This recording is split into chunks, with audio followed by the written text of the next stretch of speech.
இன்றைக்கி நம்ம வீடியோவில் சுகர் தைராய்டு இருக்கிறவங்களுக்கு ஹெர்பல் லைஃப் ஃபுட் எடுத்து எப்படி கண்ட்ரோல் கொண்டு வரதுன்னு தான் சொல்ல போகிறேன்.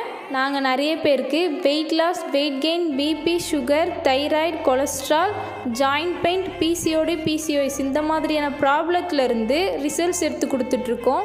உங்களுக்கும் இந்த மாதிரியான ப்ராப்ளம் இருந்துச்சுன்னா ஸ்க்ரீனில் இருக்க நம்பருக்கு கால் பண்ணுங்கள். கண்டிப்பாக உங்களுக்கும் ரிசல்ட்ஸ் எடுத்து கொடுப்போம். நீங்கள் டயபெட்டிக் பேஷண்ட்டாக இருக்கீங்கன்னா உங்களுக்கு டைப் 1 டயபெட்டிக் இருக்கா இல்லை டைப் 2 டயபெட்டிக் இருக்கான்னு ஃபஸ்ட் தெரிஞ்சுக்கோங்க.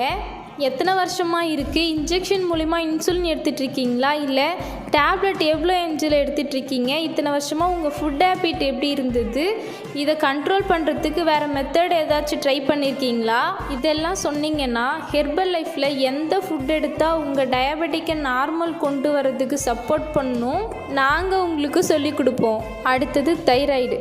இது நம்ம கழுத்து பகுதியில் வண்ணத்து பூச்சி வடிவத்தில் இருக்குது. இதில் 3 டைப்ஸ் இருக்குது. அது என்னென்னு பார்த்தீங்கன்னா hypothyroidism, hyperthyroidism, pre thyroidism. இது எதனால் வருதுன்னா நம்ம உடம்புல அயோடின் அளவு கம்மியானாலும் அதிகமானாலும் தைராய்டு வருது.